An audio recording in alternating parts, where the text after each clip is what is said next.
Good afternoon. How you doing? My name is Michael Trigg. Saba Baptiste. And it's the podcast, No Losses, Just Lessons. Today we're going to talk about betting on ourselves and what that looked like. I just think that, let me start over. So we had a function here this past weekend, the Carver City Lincoln Garden Union. Okay. And a guy from the neighborhood came up, and been a lot of deaths in the neighborhood. So we tried to get together and just bring everybody back together. Right. Have a united front. Okay. So my uncle Eric and I said, yeah, let's do it. So I went to planning things out, and everything was great Saturday. But I was met with resistance. Oh, wow. And for the life of me, I didn't understand why. Okay. It was a free, great time. Had a bartender, had a DJ, and food from Conance. Okay. So, Awesome. and we had T-shirts. Yes. So it was truly, majority, they loved it. Okay. If I say like 99% of the people really enjoyed themselves. Mm-hmm. And so it was baffling to me that I didn't understand why that 1% can be all in. And I heard this joke that Bernie Mac said. One of my favorite comedians. Yeah, late Bernie. Yeah, Mac, the late right. Bernie Mac, the Right. late great Bernie Mac. Right. He said it was three guys: a white guy, Mexican guy, and Bernie. Right. And Bernie said to God, "If we can ask you a question, and you know the answer to it, will you open the gates of heaven for us?" He said, "Absolutely." So, white guy goes up and asks a question. But God answered the question really fast. Mm-hmm. Mexican guy, same thing. Asked the question. God answered the question really fast. Bernie Mac asked the question, and God opened the gates. Oh, wow. The question was, when was black people going to stick together? And God knew the answer to that. Wow. So that is amazing. Right. And so with the function that we had this week, it's baffling to me because if you're in Tampa and if you go by the stadium, it's a 7-Eleven on the corner of Hines and Columbus. If you turn right on Columbus, you're going to run into Hispanic Wall Street. Okay. And it's been there for years. They work together. When I go to the grocery store over there just to see them interact with each other. It's like a family reunion every time I go there. And here we are in Carver City, where everybody was raised and grew up in, and we had a free opportunity to get together and patronize each other and just have a great time, fellowship. Okay. And out of 100 people, we had 1%, one person that was going against the grain. Okay. And so before we get into that as to why, I'd just like to ask the audience, please, could you make sure you hit the like button and make sure you send it out to your friends and circulate this podcast? Okay. Yeah. Okay, sorry. Audience, I am asking you to hit the like buttons, to send out the podcast to friends and family and circulate it. And please meet us here every week because we have a lot of community issues we would like to cover and family. Okay? So go ahead, Mike. Yeah, so I've asked that question to everybody that was really here, that was engaged. And I said, nobody understood why, but everybody's not going to be for you. Right. But that what plagues our community. Yes. You know what I'm saying? It was no reason for that to be happening that way, and it happened. So moving forward, you know what I'm saying, we just got to go past that guy. Mm-hmm. You know what I'm saying? If you got malice intent for an event like that, nothing you can bring positive. The energy you brought just kind of sucked the air out the room if we had allowed it to. But we just kept on partying. It was a great time. And that's what it's going to take. It's going to take people who want to come together, and you are going to have outsiders. I don't know how many people like Umar Johnson, right. But Umar said not everybody's going to get there. Right. And that is an example of what he was talking about. Right. You know? But my position, I heard that statement that he made. My position is to try to show people it's okay, we can get there together. Mm-hmm. You know, because it's hard trying to do it by yourself. It is. But if you got somebody trying to help you, you got a lot of help. Yes. You know, so And when I say betting on yourself, so like we talked about this before on one of the previous podcasts with my kids, you know, my younger two boys, Mikhail and Mike. Mikhail is really big in the world right now as far as saying he's projected to be number 1 overall pick Awesome. in the NFL draft. And Mike is right behind him. He's not projected to be number 1, but he's gonna get an opportunity to play in the NFL. Oh, awesome. And they Dad. yeah, they wear all this designer clothes. Yes. But they get that from my older son, DJ, who's a Morgan State grad. Okay. So DJ wore all the designer clothes, and I've always did my own thing. You know, I had guys when I was an undergrad, they wore Polo Hill figures, and I would wear Gap. Okay. It was affordable, it had no labels. Okay. And I wore that for a reason because I had a friend of mine bought me a polo shirt. And I wore that polo shirt proudly, you know what I'm saying, my girl bought it. Right. I wore the polo shirt. The next week I see 3 guys wearing that same exact polo shirt. And they only went and got it because I had it. Right. But I didn't get a check in the mail from Polo. Right. You understand? So now I got my own stuff that I do. You know, I got a clothing brand, SOT. Come on, guy. SOT? SOT, Society of Trigg, 73. Right, you did mention that. Where's some pieces? Right, well, it's dress clothes, so I don't want it to work. Oh, but, okay, all right. I'm trying to get my son because Mikhail is huge, Mike is huge. You know what I'm saying? Why not bet on yourself? Capitalize on that. Yes, Yes. right now. Yes, right You know now. what I'm saying? Everybody follow you guys. So why don't you create something for yourself Yes. and benefit, make generational wealth that way Yes. right now? Yes. You know, and I try to get him to understand that, but for whatever reason, I guess DJ, my older son, he understands. He's betting on himself. Right. He got some things coming out for himself. Right. You know, and then so I guess with Mike and Mikhail, I guess you got to go through a phase because, like I said, DJ was the first with all the designer stuff, and at the age that they are, you know, DJ is 28 now, but when he was 21, 22, you know what I'm saying, it was designer, you know, Right. as well. So, Okay. how you feel about that? I think that's awesome. I mean, we are the business, right? Walking logo of marketing your own business. And the time is now. You have that high visibility, number 1 or top 10 or 20 in the draft. This is the time everybody wants to know what you're doing, what you're wearing, what you're saying. And so, but that time is not always going to be there. Right. So You're going to have to capitalize now. While you're hot. Yes. You know, Yes. and I tell them all the time, man, like, your physical appearance is everything. Yes. Bet on yourself. So, Yes. like, you'll always see me clean cut. Right. And, you know, for most parts, my kids are that way too. A lot of people don't understand when you're clean cut, you're more approachable. You get the benefit of the doubt. Right. So when I tell these young people, man, hey, trust me. I know you got dreads. If you're going to have them, make sure they're well maintained. If not, cut your hair, man, get some waves. Right. You're more Right. approachable. You're more likely to get the benefit of the doubt. Right. And not saying that that's fair, because we're not looking for the world to be fair. We want the best opportunity to succeed. And that's a good point there. Locks are what they originally are called, you know, and it is our culture. That's our first, a natural way of our hair bond, right? And we have been put in situations where we don't get the benefit of the doubt because we let our hair grow naturally out, and it mats up. Come on, bro, you good? So if we want the benefit of the doubt in a culture, in a society that judges us by the way we look, I would say yes, it's clean cut, it's possible to give us that edge, to allow us to get into those communities and those spaces that we normally been kept out of. Yes. Or bet on yourself.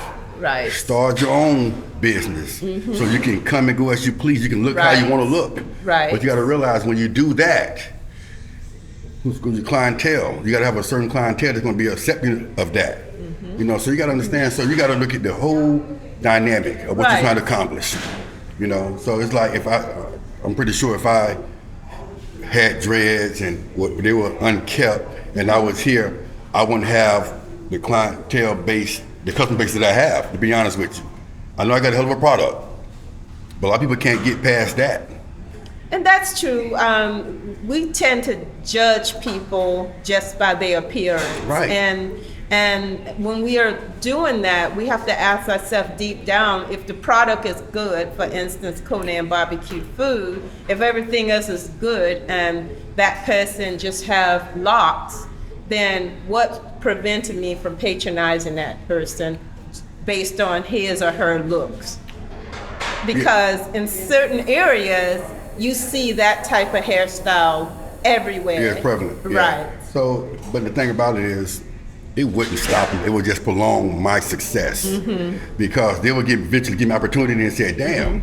Then when they came in and have a conversation with me, he got a brain. Right. So then they said, no, he's a great guy. Right. You know what I'm saying? But to just get past that, I'm just clean cut. Right. So like, even like in education, you know what I'm saying? When I was a schoolboy, all my teachers came to school with slacks, blouses. They might have wore jeans on Friday with a Spirit t-shirt. And it's this teacher, she taught at High. I think she's at Carter Woodson right now, Miranda Pringle. She a throwback. When she go to school, she's like a teacher in my era. I really can't recall seeing her in jeans.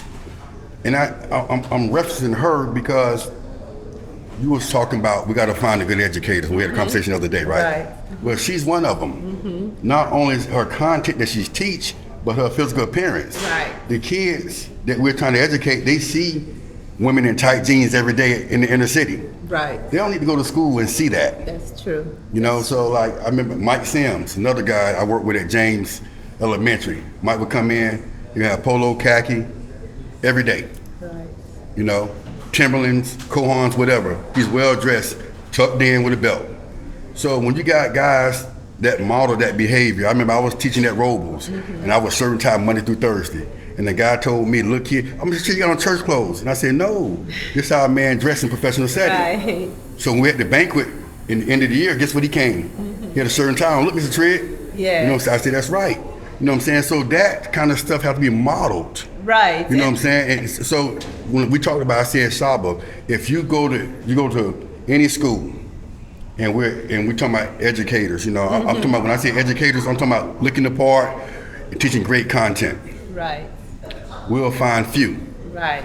And you said, well, we won't make it back. They can probably teach great content, but are they looking the part for these kids to understand this is how you dress in this setting? Right.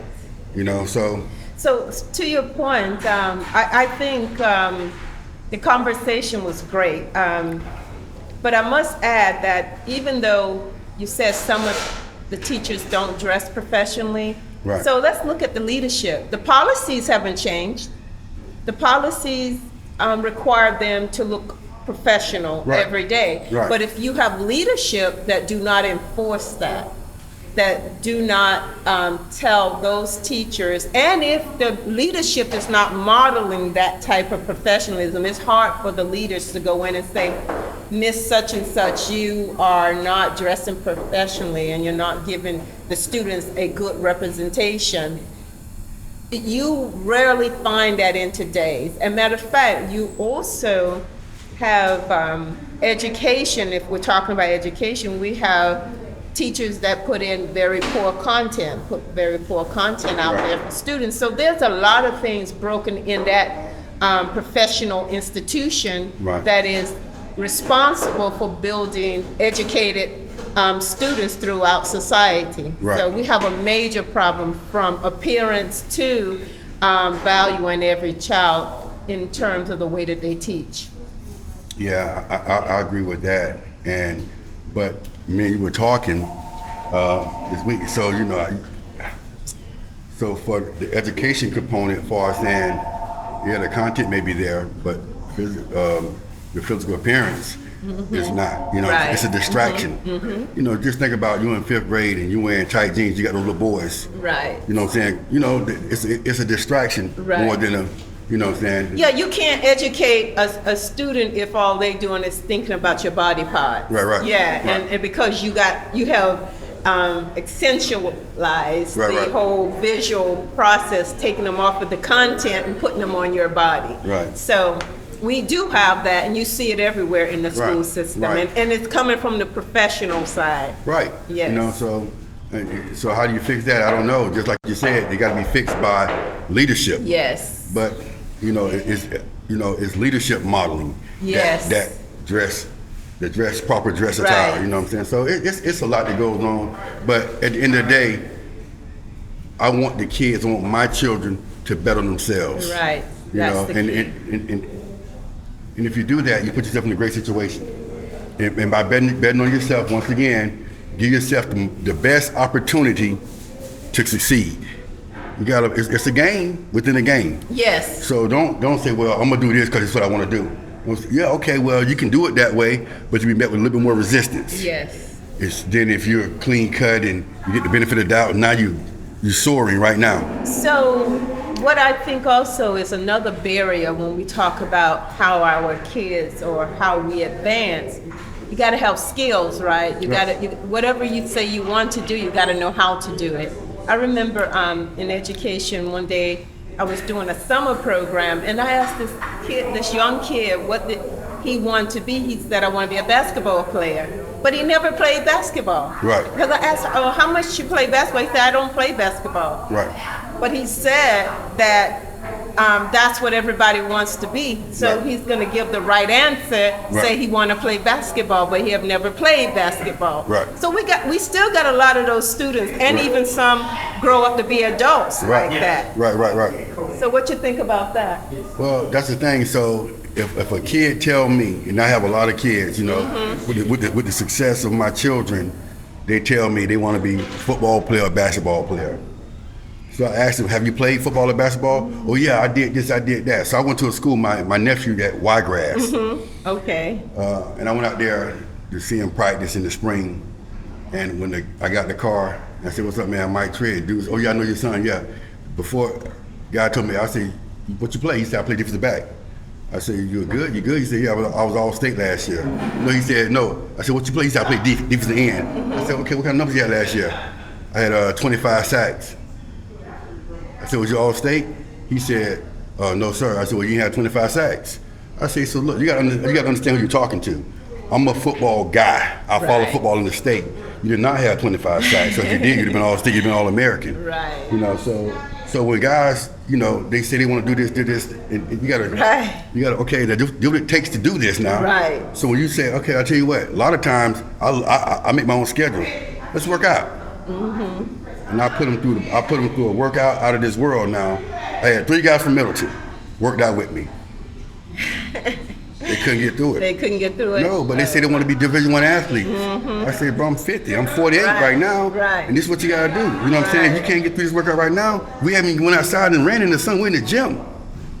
So when you talk to those people and they say they want to be this or that, whether it's academic or athletic, you say, well, how many books are you reading? How many people are you writing? If it's academics, and then when they tell you they read it, you can just say, well, read the first chapter and write me a paragraph or 2, and they'll let you know if you want to go to law school. You know what I'm saying? Well, hey man, I remember I had Mike and Tony. They had to read every night. Right. And they had to write. And I say, Tony, man, I got to get you some help. Well, that's an interesting subject. Even with my son, I remember when his teacher was giving him 100s on his writing essay, right? Until I picked it up one day and I saw she wasn't even grading him on spelling. Right. Oh, wow. Yeah. But he got 100 on the paper. Right. So I edited the paper, and he done high, but not no 100. Right. So I took it in to her, and I said to her, I'm setting my son up for success in the future past your class. Right. I would appreciate if you grade him appropriately. Oh, we don't correct spelling. Yeah, well, that's part of writing and thinking, knowing how to spell words. You just gotta take your time. Right, you just gotta take your time. Right. So those types of things, if parents are on top of things, they can correct those, even with the student and the teacher, because one of the Department of Education, state of Florida, said one of the biggest things about our children, they need communication skills, reading, writing, engaging, different types of professional interactions. If you're gonna put up a document and you're going to write it, you got to know how to read it and correct it too, you know, before you send it out or pass it around, let somebody else correct it. So if we're in an education setting, and the teacher decides to pass a student that can't write properly. Right. And I'm the parent, and I was lucky enough to catch it. Right, you know? because here's the thing. So there's no parents like you and I right now, because I hope it's gonna be very few. You know, so and I'm not saying I wish I want that. I want all parents to be as thorough as you. Right. You know, and as myself, you know what I'm saying. I was on mic, and, you know. Yes. I tell you. Like you say, you read every day because that's what you got to do. Even my son DJ, you know what I'm saying? I told him, you know, as far as saying reading, you know, he had a little problem here with the reading test. You know, I said, DJ, that's just simple. It's just, we're gonna read 2 books together, and we'll go and see where you're lacking comprehension. Man, but before we can even get, he took the initiative to go do what he had to do, killed it. Right. You know, I said, DJ, he said, I'm going to the beach with all the seniors. I said, man, you might want to do this right here. He went to the beach, I got out the way. When he got ready, bam, you know what I'm saying? But the foundation was already there for him, you know, so it's a blessing. And he has support. Yeah. Right, and that's the thing. That's what kids need, the support. Right. I tell you, I remember one time JT, y'all good, y'all come on through. I remember one time JT, I had just the same thing. I had a football game where I just knew I killed it at Fort Valley State. And I probably caught maybe like, I think 6 balls. I scored my first touchdown, college, Morehouse, playing Morehouse in Michigan. I never forget it. And I showed him the tape. And man, when he got to breaking down the tape, damn, it was like I had a bad game. You know, he said, you should have scored right here. You should have scored right here. You should have cut this up right here. You know what I'm saying? But that was his standard. That critiquing right. You know what I'm saying? Yes. You know, his standard, man, you don't be satisfied with this shit, because this ain't nothing. You should have put your foot in the ground right here. You know, and he told me that, man. So when he told me that, man, I appreciate him for that, and I love him for that, because he showed me how to be with my kids. Right. You know, and like me and Mike, we probably had serious issues because I was judging just like JT told me, just how he judged me. I said he had a basketball game, he played safe. He didn't play bad, he just played safe. And I told him, I said, you played safe. You played against Providence, it's a national powerhouse program, and you didn't come out and kill. You're supposed to try to come out and kill these motherfuckers. He played safe. And, you know. So today, guys, we want to make sure you stick with us in this theme, bet on yourself. And please bet on yourself. Self means first correct yourself, get yourself in order, then reach out to the community.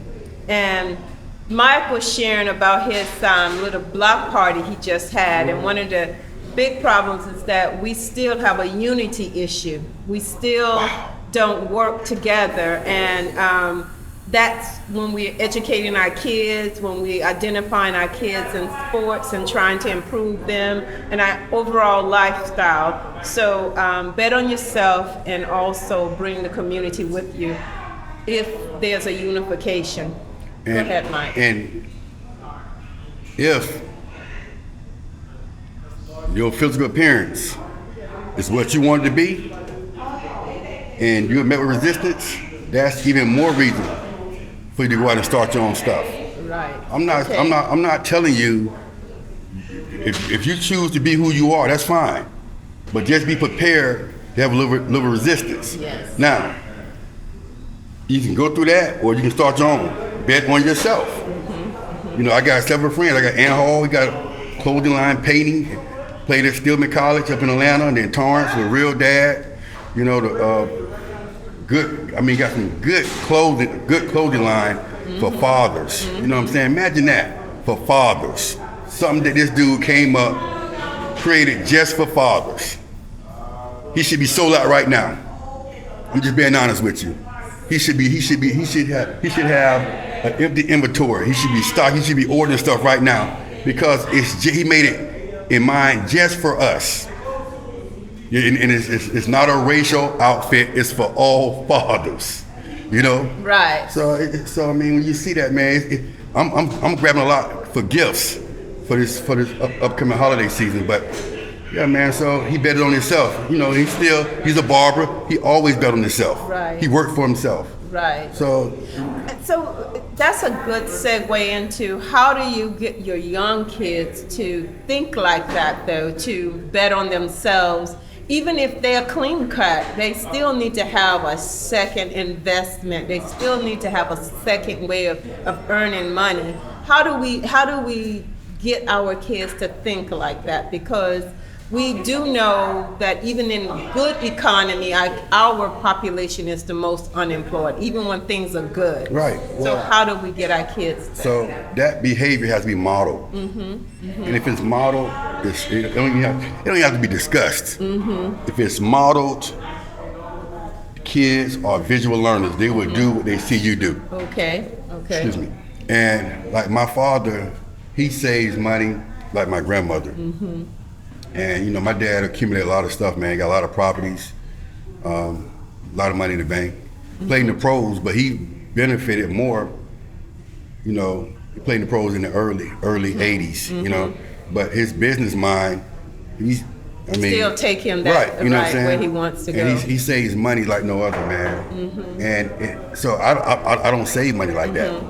You know, I didn't know to. So I started talking to my friend, Demetrius Jenkins, and he showed me some things, and that's why I'm able to start to understand. Right. You know, my thing was, didn't have a lot growing up, and I want to make sure my kids didn't experience that. Right. You know, so I got 9 kids, so I made a lot of money, but I try to take care of my children. So here's the thing, which one, and this is again, bet on yourself, which one of your kids you think, or how many of your kids think they kind of model after you? Can you see it? Is it an emerging thing? How many of your kids you think kind of model after you? I got 3 sons, and I see me in a lot of them. Okay. DJ, he has my physical face. He looks just like me, but his mindset today is of mine. You know, he gets it. Mikhail, he's definitely me. He talks in third person a lot. Okay. You know, and Mike too. You know, so they don't lack confidence at all. Right. You know, so and that's me. You know, so and they're gonna be big time guys. Right. You know, I just hope that they continue to put the Lord first, and they're gonna be huge in the world we live in. Okay, so do you have any daughters that, you know, sneaking into that place, because girls, you know, can do that as well? Maya's military. Okay. But she's always been driven. Okay. And my daughter Mikhail, Snuggie. Okay. Snuggie, me and Snuggie talk every day. Matter of fact, she just texted me. She said, "Dad, I'll be in town tomorrow. We have a business meeting tomorrow." Oh, that's you know nice. what I'm saying? So that's nice. I see those 2 right there. Okay. They're betting on themselves, Oh yeah, right? definitely. Yes. Definitely Snug. Right. And Maya's in a position right now where she's starting to understand, you know, bet on myself, put this away for this reason, this. That's you right. Know, when she came home, because she was in Saudi Arabia, when she came home, she said, "Dad, I got some money. I want to show me how to finance, how to make this money grow." Right. You good? Come on, guys. Y'all good? And so I was like, yeah. So Right. and understand, you know, Right. you don't want to. The goal is always work for yourself. You guys good? Yeah. The goal is always to work for yourself. Yes, she's in the Right. military right now, but she went in early enough to retire and get out and have another job, course. work for herself. Of course. You know what I'm saying? Mikhail's going to law school. Right. You know what I'm saying? So, I mean, they truly understand. Yes, that's wonderful, because Right. what happens is that if we're betting on ourselves, we got to know, you know, some people, you hear them talk about, I'm a company man. Right. And if you're a company man, you got to also be betting on yourself too, because that company don't always have to be there, or it doesn't always want you to be with them. Right. So a lot of times. So I do feel this right here, being the owner of a business, I want company men. But I'm willing to prepare and take care of them. Right. You know what I'm saying? That's Right. the thing. I'm willing to do that. A lot of companies, they're not. You say you're company man, but really will the company back you? Right. You know what I'm saying? So you got to understand that too. So yeah, you're a company man, but you better be putting money away. Right. Just in case. Got to. Exactly. You know what Right. I'm saying? Even with me, you know, save you some money. Right. Whatever you have, you got to save a portion of it because a rainy day is a rainy day. Yeah, yes. definitely. Right. So, do you think we have talked about that piece, bet on self? Is there anything else? Because I want you to tell me about why did you have this event this past Saturday? What is that, the monthly event, or that was something extra? that was extra. So okay, let's talk about why was it extra this time? We've had in Carver City Lincoln Garden. Okay. We probably had 8 deaths. Okay. You know what I'm saying? So morale was down a little bit. Okay. You know what I'm saying? So I just want to do something to get the community and get everybody back together. Okay. And I put that on social media, and it was a great turnout. So it was to help the community to bounce back from a lot of death. Because you know, only time we see each other is at funerals. Wow. Wasn't a funeral. Right. You know what I'm saying? It wasn't a funeral last Right. week, but it was the same. It was a big turnout. Okay. So that was the thing, you know what I'm saying? Hey, it's not a funeral. Just come on, you know what I'm saying? Come on out. Okay, right. We had shirts made. It was great, man. That's It good. was great. We had so many people come. I had to order more shirts to give. Was it like a family reunion, a community reunion? It was Carver City Lincoln Garden, a community reunion. Okay. Yeah, Okay. so- And was it free to the public, or what happened? So it's crazy. So me, my brother, my uncle Eric, and Rodney, we had to work the event. Right. And it was some good points. I'm gonna tell you 2 bad points. Okay. But the good points was my brother. I had customers because they thought it was open, Right. but we were closed. So I had customers come in. They said, "Oh, we closed." But hey, I told them in the park, it's a free event. You want to go and fix your own plate? You can. Right. And they was like, no. So I convinced probably about 10 couples to do it, and they had a blast. I know. You know what I'm saying? Now we're gonna do the reunion again. So it was like, wash your hands, serve your own plate. Right. Saba, it was just 2 ladies, man. They came in and got like 4 plates. They had like 8 rib bones on each plate. It was bad. I'm like, damn, it's free. They had no decorum. I'm like, ma'am. They came to take it home? Yes. Wow. Saba, so now, so you live and you learn. Right, So you guess what happened next time we have it? I'm gonna hire servers. I got a serving team anyway, but I didn't think we needed them for that event, and we did, because people was taking so much food. I'm like, it was embarrassing. You know, my mom was sitting here, Miss Farnell was sitting here, and they didn't want to say anything because you don't want to offend people. Right, yeah, right. But so keep that from ever happening again. We'll have servers. Right. We had ribs, chicken, sausage, mac and cheese, baked beans, rice, potato salad. Right. We had a bartender. Right. We had the pineapple tea, lemonade. We had all kind of drinks. It was great. That's good. That's We good. had good Tito's. We had Right. Crown Royal. We had 1738. That's a Stillman College drink. Okay. Ginger ale. You know, Zoe Oath. We had it going in here, man. So was it just for the locals or anybody who wanted to So come? it was we never gonna turn anybody around. Right. But I wanted the community, Carver City Lincoln Garden, to come, Right. and we know we gonna have stragglers Right. come in. Right. That's why we had an extra amount of Extra food food, right. and drinks and stuff like that. So Okay. and for the customers, even the customers came in. Okay. And I just like, hey man, come on, you know. So one of the other things that you have that I think is fabulous, your first Saturday event. Yeah. Is that kind of like another community call? Well, that's really for like, it's like a customer appreciation. Okay. So on the first Saturday we give back because the customers patronize us all month. So we have a DJ come out and we have cards, cornhole, we have drinks and stuff like that. Okay. That's more for customer appreciation. So everybody's welcome to that. You know? Okay. But this Saturday we have a spade tournament. This Saturday? Yeah. A stage A tournament. spade Spades, card game. spade card game. Yeah, Okay. spades. Hear So- that, community? A card game this Saturday. That's Yeah, Saturday, July the 20th. Yeah, it's gonna be here at crazy. Conance. Yeah, we'll have DJ, What drinks. time? It's probably about 4. Starting at 4 p.m. So get your spade on. Come to Conance BBQ. Yes. Yes, So, okay, so that's great. So we know what's going on in Conance. Besides the great food, they're having a spade tournament, ladies. Spades Right here, tournament. we got another one over here. The bathroom. We got one right here, right corner. Okay.